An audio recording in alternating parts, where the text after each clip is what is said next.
Rajulun la yadri wa la yadri annahu la yadri. Orang yang nggak tahu dan nggak tahu kalau dirinya nggak tahu. Seperti apa nih? Orang udah nggak punya ilmu tapi sok tahu. Dia nggak punya ilmu, saudara, nggak mau belajar. Dia nggak punya ilmu, nggak mau nuntut ilmu. Dia nggak punya ilmu, kalau ada masalah nggak mau nanya kiai. Bahkan dia nggak punya ilmu, saudara, sok keluarkan fatwa seolah-olah dia berilmu. Nah, ini apa kata Imam Khadir? Fadzalika jahilun fatriku. Orang yang begini disebut jahil. Bahwa Sunan Gunung Jati menikah dengan Nyai Rara Santang. Bahwa Sunan Gunung Jati menikah dengan Nyai Rara Santang, putri Prabu Siliwangi, Raja Pajajaran Jawa Barat, saudara. Takbir. Begitu saya buka artinya dha'fun fil aqli, lemah dalam otak. Lemah dalam otak artinya apa? Bodoh. Berarti go internasional nggak? Go internasional. Apa yang go internasional? Kebodohannya, saudara. Jadi ini kesian orang awam ditipu, dibohongin. Padahal di mata ulama gede, ya Allah, dha'fil aql, lemah akalnya. Ini kalau ujian mah gua kagak lulus ini. Orang jahil diapain? Tinggal. Orang jahil diapain? Tinggal. Percuma. Ada yang nanya, Habib, kok orang jahil bodoh ditinggal? Saudara, tadi kita sudah katakan, dia nggak punya ilmu, nggak tahu diri. Ulama aja dilawan, bagaimana kita mau nasehatin? Kalau udah nggak punya ilmu, ulama dilawan, bisa dinasehatin? Bisa. Itu namanya orang bodoh. Kalau dia nggak punya ilmu, tahu diri, masih mau belajar, itu mustarsyid, bukan jahil. Walaupun dia nggak punya ilmu, tapi dia mau belajar, itu mustarsyid, orang yang cari petunjuk. Tapi kalau udah nggak punya ilmu, sombong, angkuh, nggak tahu diri, saudara, ulama dilawan. Bahkan ulama digoblok-goblokin sama dia. Presiden goblok. Udah menteri agamanya, saudara, sesat, kurang ajar. Korinya dajjal. Istananya menjadi istana iblis. Ini jahil. Kewajiban kita fatruku, tinggalkan. Cucu Nabi sering caci maki. Aku cucu Nabi maki-maki kiai. Habis Menteri Agama Gus Yakut ini.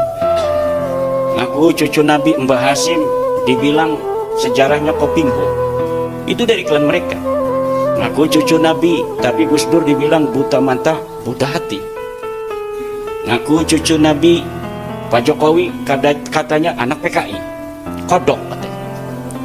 Ngaku cucu Nabi Kiai Maruf Amin katanya babi. Ngaku cucu Nabi polisi katanya orang coklat. Ngaku cucu Nabi orang yang membuat kajian ilmiah katanya dajjal iblis. Macam-macam. Inilah yang terjadi. Kanjeng Nabi itu jangankan mau bicara, enggak bicara itu sudah mengajak. Enggak bicara itu mengajak Kanjeng Nabi itu, menarik. Orang selalu ingin dekat dengan beliau. Itu saja tidak bisa mengislamkan Abu Lahab. Kanjeng Nabi yang begitu indah wajahnya, begitu indah perkataannya, begitu fasih pengendikannya semuanya, itu tidak bisa mengimankan Abu Lahab. Kok sekarang malah kamu ajak dengan membentak-bentak, dengan menjahanam-jahanamkan, meneraka-nerakakan, menista-nistakan, membid'ah-bid'ahkan, tambah lari. Orang sekarang lari. Ini orang NU harus bangkit ini. Orang NU jangan tidur aja. Jadi kita bersyukur kita ikut kiai-kiai itu. Kenapa kita bersyukur? Karena kiai-kiai itu mempunyai sanad yang muttasil. Sekarang banyak orang yang gagah-gagah mengatakan Rasulullah Shallallahu Alaihi Wasallam telah bersabda, innamal a'malu binniyat, saudara-saudara, bahwa yang penting adalah innamalnya. Kayak Kanjeng Rasul itu tetangganya saja. Rasulullah berkata, dengar kapan kamu? Tapi sampai sendiri kan juga pernah mengatakan, itu dawuhnya Rasulullah, innamal a'malu binniyat. Ya tapi kalau saya nanti dihisab saya bisa jawab. Kamu kok bisa mengatakan bahwa innamal amalu ini dawuhnya Rasulullah Shallallahu Alaihi Wasallam dari mana? Kamu 15 abad. Saya bilang, saya mendengar ini dari ayah saya, dari guru saya Kiai Bisri Mustafa, dari guru saya Kiai Ali Maksum, dari guru saya Kiai Makhrus Ali, dari guru saya Kiai Marzuki, dari guru saya Syekh Yasin Al-Fadani, dari guru saya Syekh Abdul Halim Mahmud. Tanyakan sendiri sana, udah malah. Ayah saya ditanya, guru saya ditanya, dari mana kamu bisa mengatakan bahwa ini dawuhnya Rasulullah Shallallahu Alaihi Wasallam? Kamu beritahukan kepada Mustafa. Beliau akan jawab, ini saya dari guru saya Syekh Umar Hamdan. Nanti Syekh Umar Hamdan ditanya dari mana? Saya dari Syekh Faleh. Terus sampai Amirul Mukminin Sayyidina Umar bin Khattab radhiyallahu, dari Rasulullah Shallallahu Alaihi Wasallam, dari malaikat Jibril, dari Allah Subhanahu Wa Taala. Paham sampai urutannya ini? Semua ilmu yang sampai dapat dari Kiai NU itu bisa dipertanggungjawabkan sampai yaumul hisab. Zaman seperti ini itu sangat kita bersyukur kita masih ikut Nahdlatul Ulama ya. Sampai tinggal bilang saja, sampai bisa mengatakan begini, saya dengar dari Kiai Ahmad Rohayat. Udah biar yang ditanya beliau nanti, enak tuh. Tapi kalau sampai ditanya, kamu bisa mengatakan ini dawuhnya Rasulullah? Iya, saya dari Google. Wah, sudah repot nanti urusannya itu. Ya, kita bersyukur kita Nahdlatul Ulama Kiai.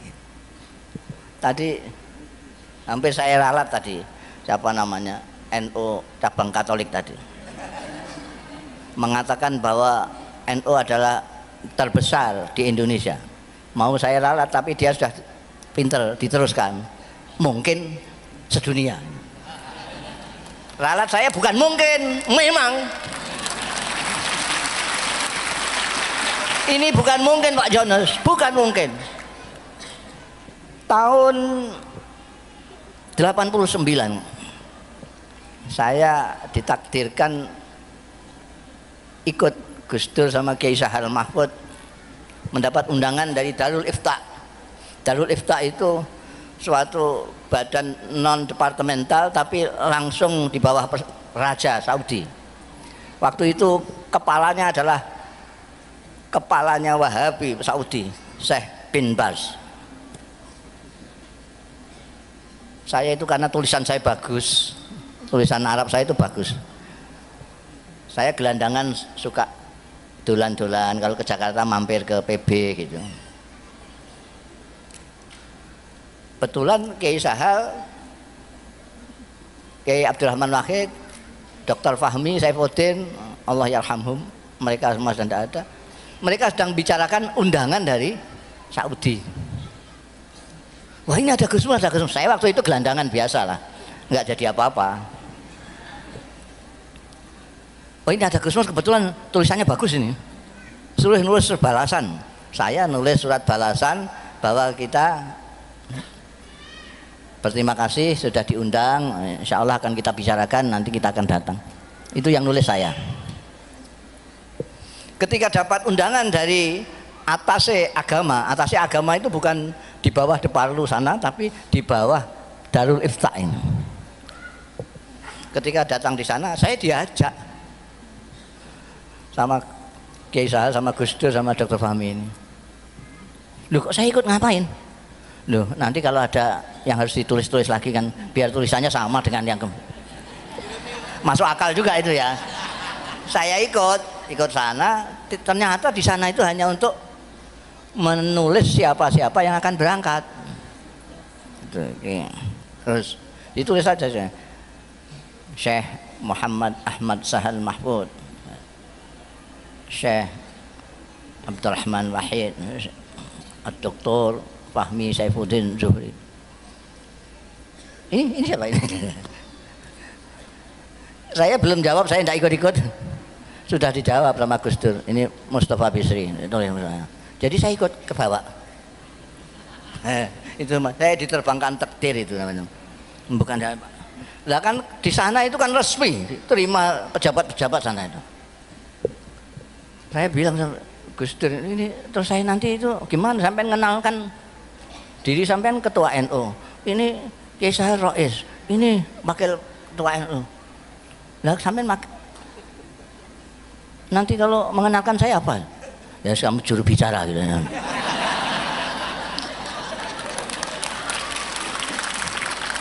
Padahal ini bisa bicara semua kok ada juru bicaranya.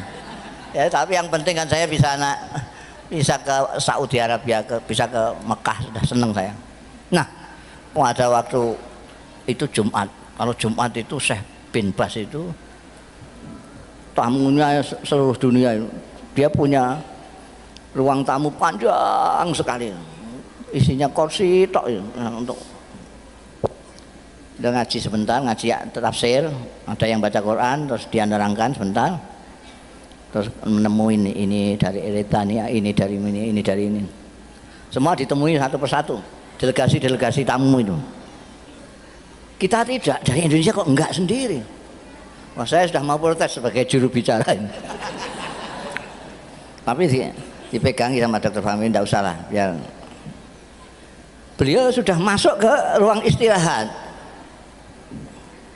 Ruang istirahat. Begitu masuk ruang istirahat, ada sekretarisnya keluar. Tamu yang dari Indonesia mana? Wah, ternyata kita diterima di ruang istirahat beliau. Beliau begini, sudah tiduran gini. Begitu kita datang, ini dari NU ya. Nah. Terus tanya, itu berapa anggotanya Nahdlatul Ulama itu berapa? Tidak ada yang jawab. Mungkin ini nunggu juru bicara. Saya langsung jawab karena noleh ke saya aja. Saya bilang 50 miliun ya Syekh. Saya bilang 50 juta. Itu saya karang aja waktu itu. Belum ada penelitian seperti sekarang. Survei yang terakhir itu tadi yang disebutkan 90. Itu yang survei itu. Dulu saya mengatakan 50 juta perkiraan. Dia langsung jinggal dari tiduran gitu. 50 miliun. Dia kaget. Itu 2 kali lipat lebih penduduk Saudi Arabia.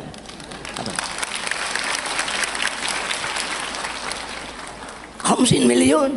Melihat dia kaget, saya terus dadi kok bahasa sini. Saya menjadi-jadilah gitu. Senengnya saya itu. Bal aksal min dzalik ya Syekh.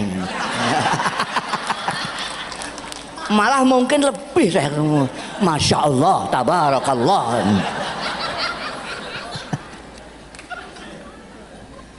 Ternyata sekarang ini 90 juta.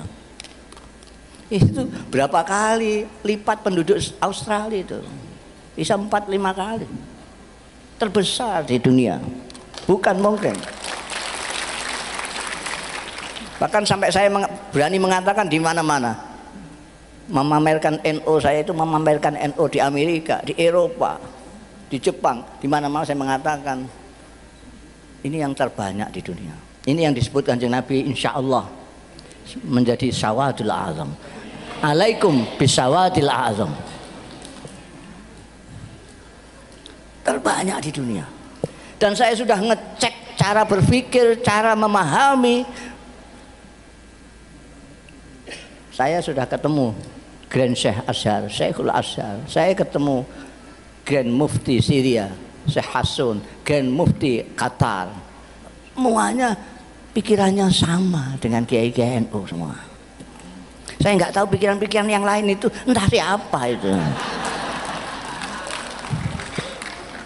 Pembesar-pembesar di Timur Tengah semuanya pikirannya sama. Saya sudah ngecek semua. Semuanya seperti kita, ahli sunnah wal tawassut wal i'tidal. Maka sekarang ini di dunia sedang mencari NU untuk dijadikan guru bagi perdamaian dunia. Saya yang khawatir lalu kitanya sendiri malah nggak paham. Jadi orang mau jadikan sampean guru, sampean sendiri malah cari guru kemana-mana yang nggak jelas. La ilaha illallah.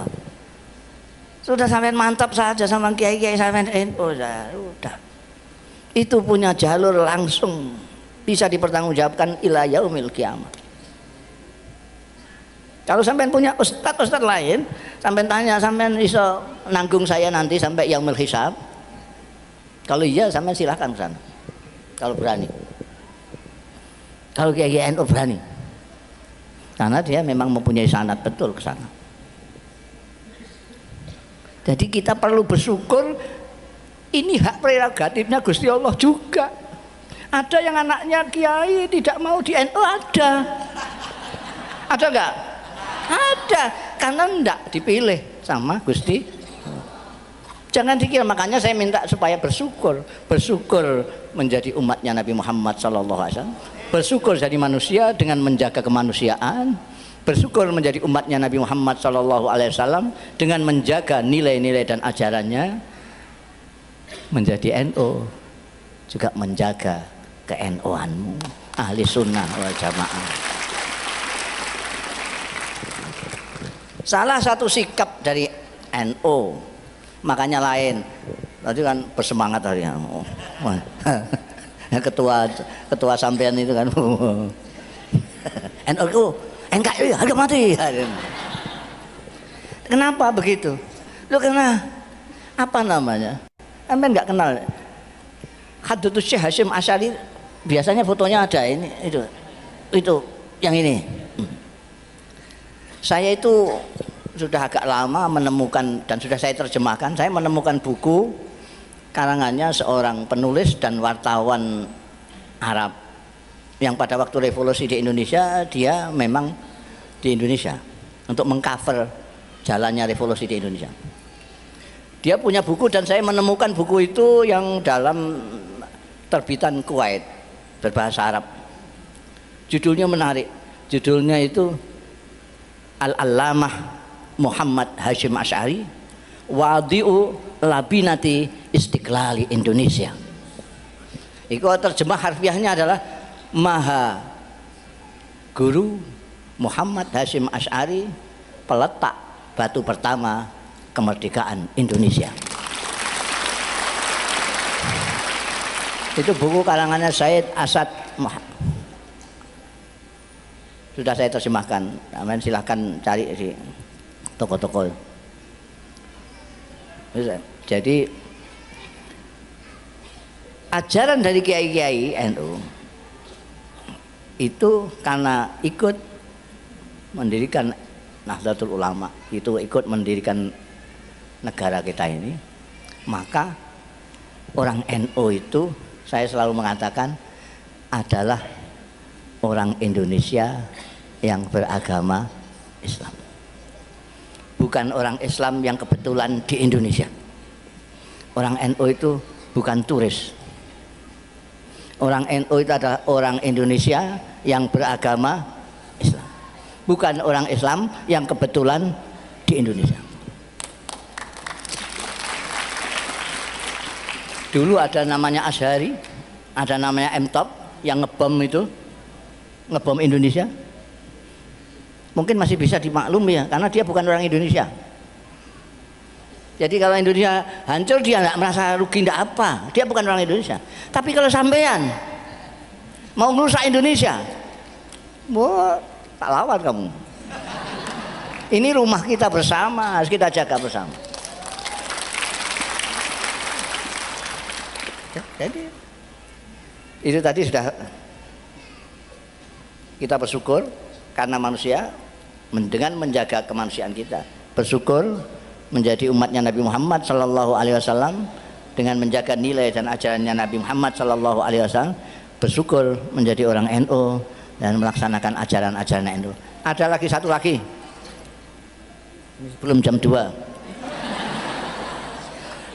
Satu lagi, kita bersyukur dengan hak prerogatifnya Allah Ta'ala, kita diciptakan menjadi bangsa Indonesia, menjadi orang Indonesia. Ini anugerah, ini anugerah. Banyak sekali orang-orang asing ke Indonesia ini, banyak yang minta warga negara, banyak sekali. Banyak sekali. Lah kita yang jadi warga negara Indonesia kok nggak bersyukur gimana? Sampean tak tanya sekarang ibu-ibu ini, sampean yang paling jauh pergi kemana sampean? Jakarta? Sudah pernah Jakarta ya? Bandung, sudah. Surabaya pernah? Rembang pernah? Saya itu Timur Tengah sudah, Eropa sudah.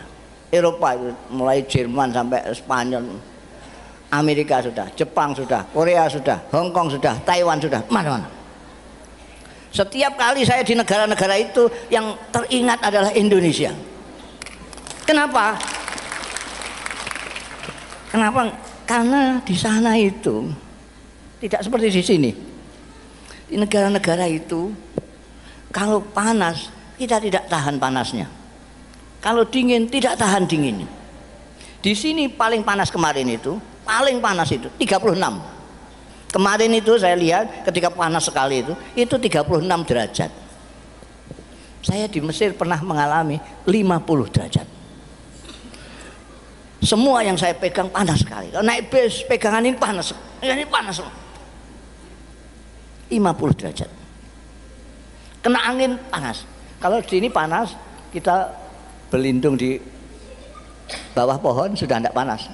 Di sana berlindung di mana saja, kalau asal kena anginnya, kena udaranya panas. Saya pada waktu itu jadi mahasiswa. Kalau mau tidur, ranjang ini saya siram pakai air, set, langsung tidur. Kalau tidak langsung tidur, mengembalikan timba dulu ke kamar mandi, ini panas lagi nanti. Kalau belajar itu kitab saya masukkan ke plastik, sini pancuran saya pancurkan, ambil gini. Kalau enggak bisa belajar ya. Kalau musim dingin, itu di sini paling dingin itu 20-26 derajat.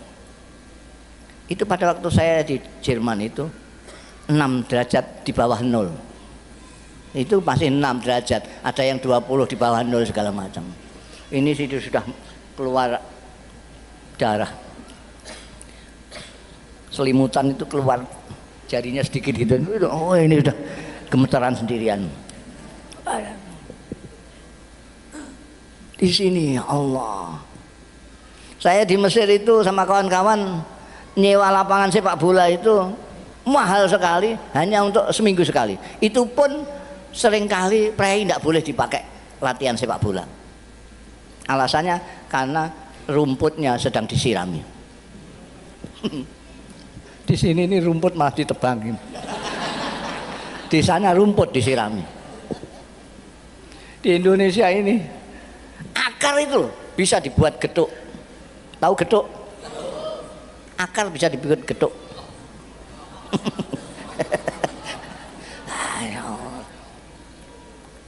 Indonesia ini dulu ada Grand Syekh, Syekhul Azhar itu ulama yang terbesar di Mesir. Di bawahnya ini ada mufti. Kalau presiden mau ngangkat menteri agama, di sana namanya Wazirul Auqaf wad Din. Itu harus lewat Grand Syekh ini. Itu yang pernah Grand Syekhnya Syekh Shaltut itu pernah ke Indonesia. Orang Mesir itu lebay, bahasa sini bahasanya anak muda itu lebay. Lebay itu mubalaghahnya kelebihan lah. Mubalaghahnya itu balik sekali. Jadi begitu datang di sini dibawa ke Bogor, dibawa ke apa namanya yang di Bogor itu Kebun Raya Bogor. Dibawa Kebun Raya Bogor. Masya Allah, tabarakallah. Ini jangan-jangan nanti orang Indonesia tidak kaget ketika ke surga. Itu lebaynya di situ. Lebay, mubalaghah. Kalau tidak kenal orang Mesir, wah ini penistaan, mesti gitu.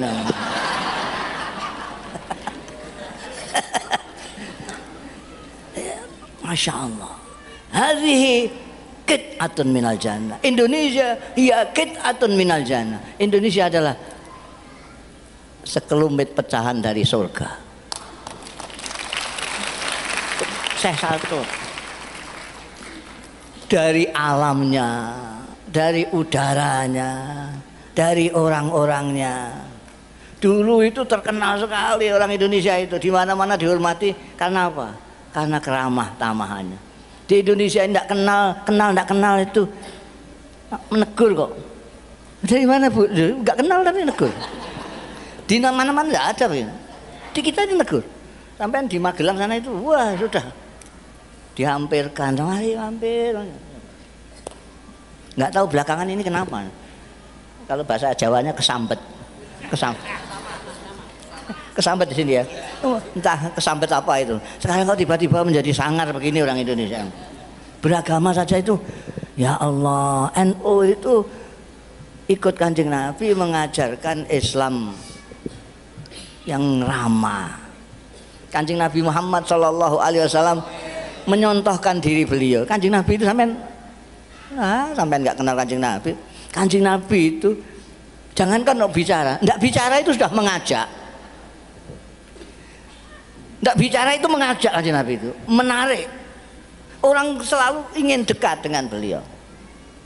Itu saja tidak bisa mengislamkan Abu Lahab. Kanjeng Nabi yang begitu indah wajahnya, begitu indah perkataannya, begitu fasih pengendikannya semuanya, itu tidak bisa mengimankan Abu Lahab.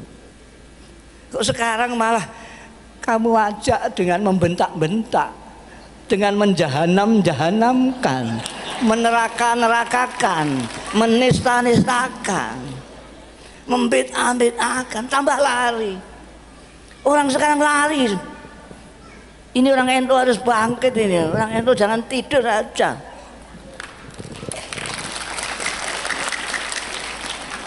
Harus bangkit. Jangan biarkan Islam dirusak sama orang Islam bodoh-bodoh itu. Dirusak, cemar kita, malu kita.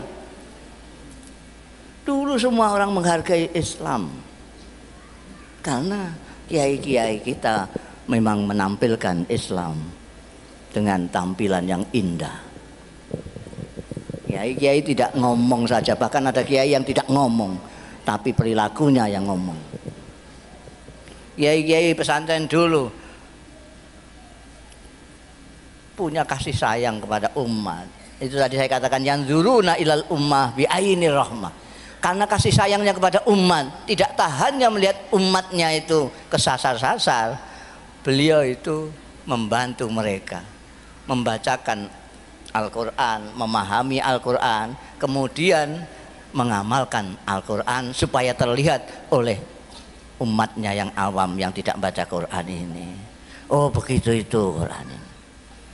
Maka ini sekarang saya anjurkan kepada kiai-kiai NU itu yang baca Quran, tolonglah yang tidak sempat-sempat baca Quran itu biar belajar perilaku Quran dari Anda sekalian. Yang ngerti Quran, yang kenal Kanjeng Rasul Shallallahu Alaihi Wasallam, perlihatkanlah perilakunya Rasulullah. Jangan mulutnya saja indah-indah menyebutkan Kanjeng Rasul, tapi kelakuannya seperti Abu Jahal. Ini malah membingungkan orang ini. Mulutnya kok seperti Kanjeng Nabi, perilakunya kok seperti Abu Jahal, dan bingung orang.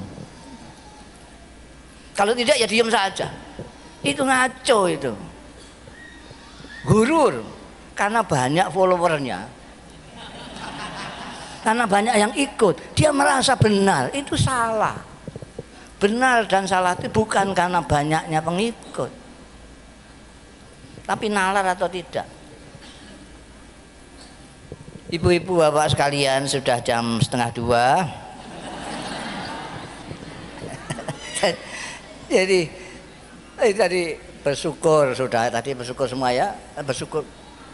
Kita itu ya Allah, sampai coba sampai keluar sedikit lah ke Singapura kemana, lihat Indonesia, luar biasa, luar biasa.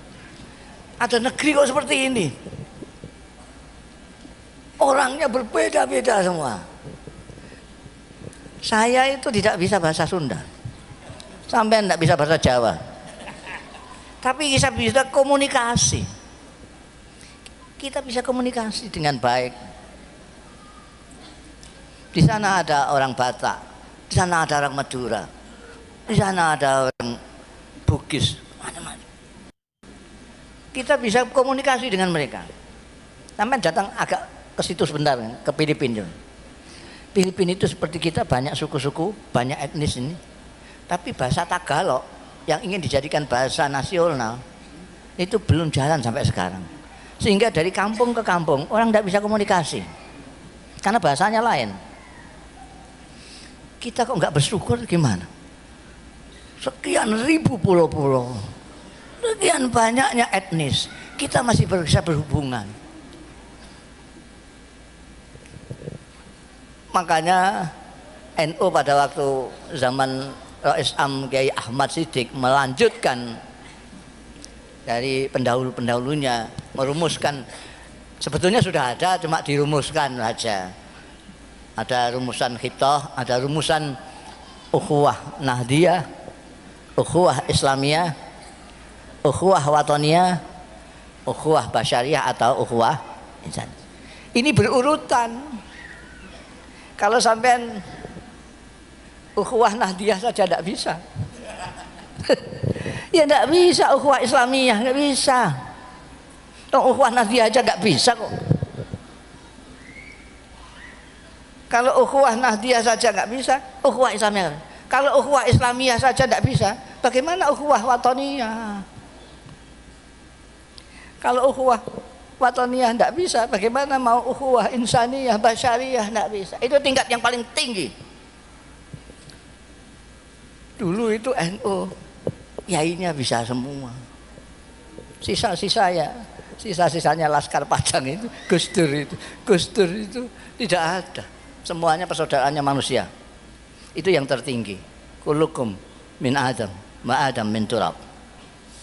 Persaudaraan itu bisa dilaksanakan kalau bisa melewati ini. Persaudaraan Nahdiyah sudah, persaudaraan Islamiyah sudah, persaudaraan Watoniyah sudah, persaudaraan kemanusiaan. Kita manusia.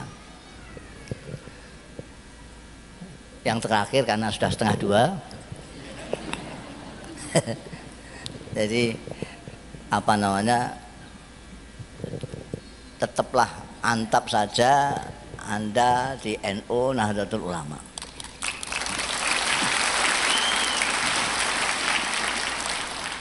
Jangan tergoda dengan tampilan-tampilan gagah tapi tidak bertanggung jawab. Kadang-kadang anak sekarang itu senang dengan gagah. Wah, begitu gagah itu. Ayo kembali kepada Quran dan hadis. Kembali ke Quran dan hadis. Coba tunjukkan Quran, baca sampean paham apa enggak? Kelekep dia enggak bisa. Gayanya kembali ke Quran. Jangan ikut kiai, ikut Quran.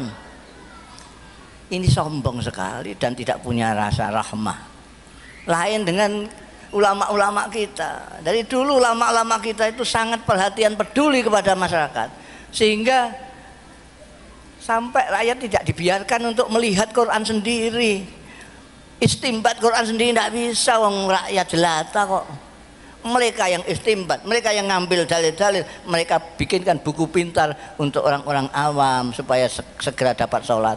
Ada sulam sapina, ada takrib. Ini menolong masyarakat yang tidak sempat membaca Quran. Mereka disangka mereka itu Imam Syafi'i, imam-imam kita itu tidak baca Quran. Kiai-kiai itu ngedobos saja masanya. Jangan ikut kiai. Loh, lah ikut siapa? Quran. Loh, kamu kira kiai-kiai itu dari mana? Apa dari Google? Jadi itu tetaplah sampean ya, mantap saja dari ikut kiai-kiai NU. Nanti kalau ditanya sana rombongan NU gitu saja sudah beres. Sudah. Demikian yang bisa saya sampaikan, apa namanya, untuk ibu-ibu bapak sekalian. Ingat tadi itu, bersyukur tadi itu pertama. Kedua, di samping bersyukur jangan berlebih-lebihan. Ingat-ingat, jangan berlebihan. Kenapa masyarakat kita menjadi tidak manusia? Terus ada yang jadi cebong, ada yang jadi kampret karena berlebih-lebihan. Keterlaluan berlebih-lebihannya itu sampai dibalik oleh Allah, tidak jadi manusia, jadi kampret sama cebong. Kenapa? Wong berkali-kali takbir, berkali-kali mengatakan Allah itu maha besar, tapi tidak tahu besarnya Tuhan seberapa. Nah, kalau Tuhan kok dibawa ke pilkada, itu kan tidak ngerti gedene Gusti Allah itu. Gedene Gusti Allah seberapa? Kamu kira seberapa Gusti Allah kamu ajak ke TPS itu? Oke, sekarang ini ada kiai banyak kok saya. Ini saya diminta oleh Kiai Rohiyat ini untuk doa. Jadi sampean itu harus bersyukur lagi sekarang. Ini banyak kiai-kiai, tapi karena ada saya, Kiai dan Habib lagi.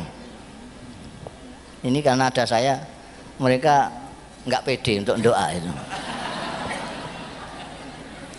Kalau mungkin beliau-beliau ini tahu lah, kalau doa saya itu yang paling mujarab ya doa saya.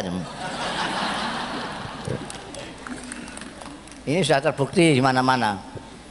Karena itu sekarang tinggal sampean minta apa? Minta apa? Jadi kalau Indonesia damai itu doa umum. Saya itu biasa kalau doa itu tidak hanya doa umum, tapi yang khusus-khusus juga. Jadi doa umum jelas itu. Nanti saya doakan Indonesia segala macam itu ya. Tapi saya kalau doa selalu saya minta supaya masing-masing juga mendoa. Masing-masing meminta permintaannya sendiri-sendiri. Karena Tuhan itu kaya sekali. Ini cuma seberapa?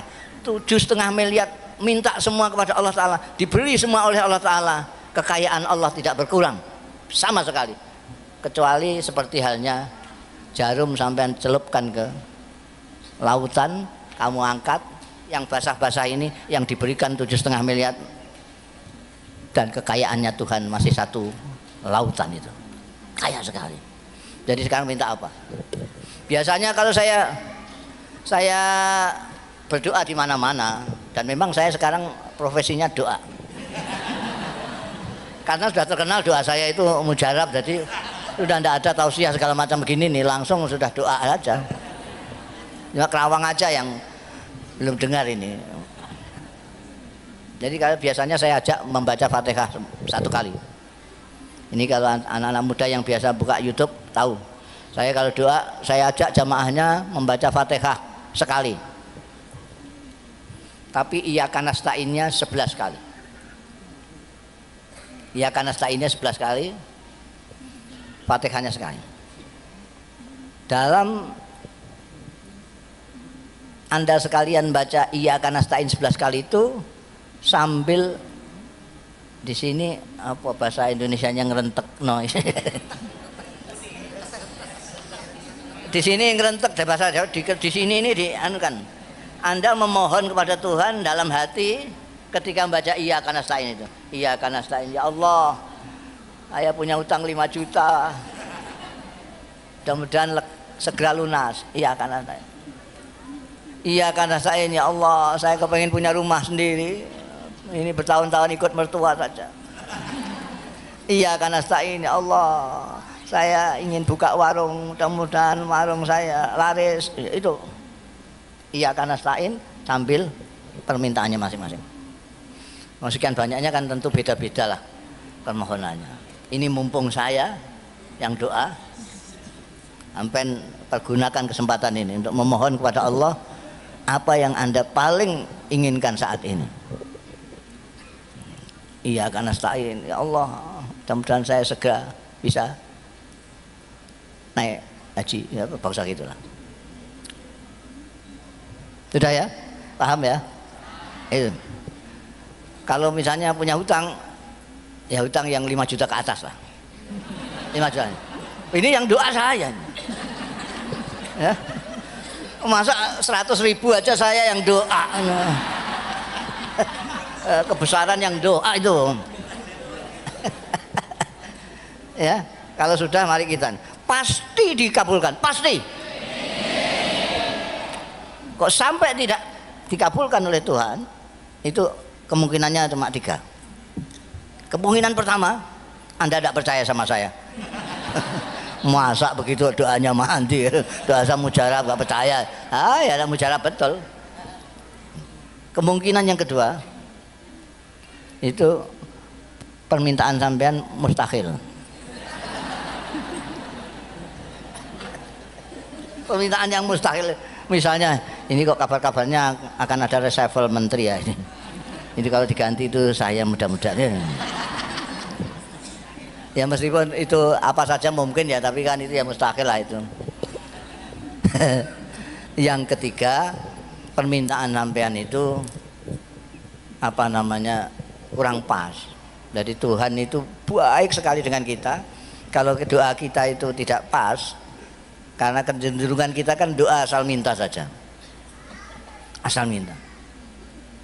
Pernah suatu saat ada yang minta ke saya nyalon jadi kepala daerah. Sampean saya doa, saya ngamini sampean, apa saya yang doa? Ya saya yang doa saja Pak Kiai supaya diamini Pak Kiai. Doanya niki supaya jadi. Nah, sungguh ini sampean yang doa, saya yang ngamini, bukan saya yang doa. Ya saya. Dia rupanya kepengen pas lah dengan keinginannya itu. Ya saya amini. Saya hanya ngamini tok itu. Itu mujarab mandi, langsung jadi. Tapi karena tidak menurut saya, menurut dia, doanya itu saya dengarkan kurang. Kalau saya doakan banyak sekali, calon presiden sampai calon lurah itu ke tempat saya itu banyak sekali. Tanyakan saja presidennya, karena gubernurnya sama lurahnya itu datang ke saya. Saya selalu mendoakan, saya tambahi, ya Allah, kalau manfaat mudah-mudahan jadi, kalau tidak mudah-mudahan tidak, gitu. Ini enggak, pokoknya jadi, betul jadi, tapi 3 bulan tangkap KPK. Ada yang doanya itu kurang pas, oleh Allah itu kalau di bahasa Jawa dipremakno, apa dipremakno? Ini kasihan, dari kasihan, ini dia sudah punya mobil, sudah punya sepeda motor, ini kok permintaannya dari dulu soal dunia saja, dia minta, enggak minta sudah saya kasih. Loh sekarang pas Gusmus sendiri yang doanya mujarab, kok dia masih minta dunia lagi, kasihan. Itulah tadi pernyataan dari Habib Rizik yang seakan-akan ini kembali pada dirinya nih teman-teman ya, serta ceramah dari Gusmus yang sangat luar biasa pada saat riwayat bersama Gus Dur di Arab nih. Banyak sekali petua-petua yang dapat kita ambil, terutama tadi sudah diulas tentang NU yang jangan tinggal diam seperti itu ya teman-teman ya. Jadi NU harus bergerak dan juga menjadi pelopor bagi masyarakat Indonesia. Oke, sampai di sini teman-teman. Kita jumpa lagi di video selanjutnya. Terima kasih sudah mengikuti channel ini. Tonton terus Arman Al-Fatih agar bisa memberikan informasi-informasi yang bermanfaat bagi teman-teman semua tentang masalah nasab. Sampai jumpa. Assalamualaikum warahmatullahi wabarakatuh.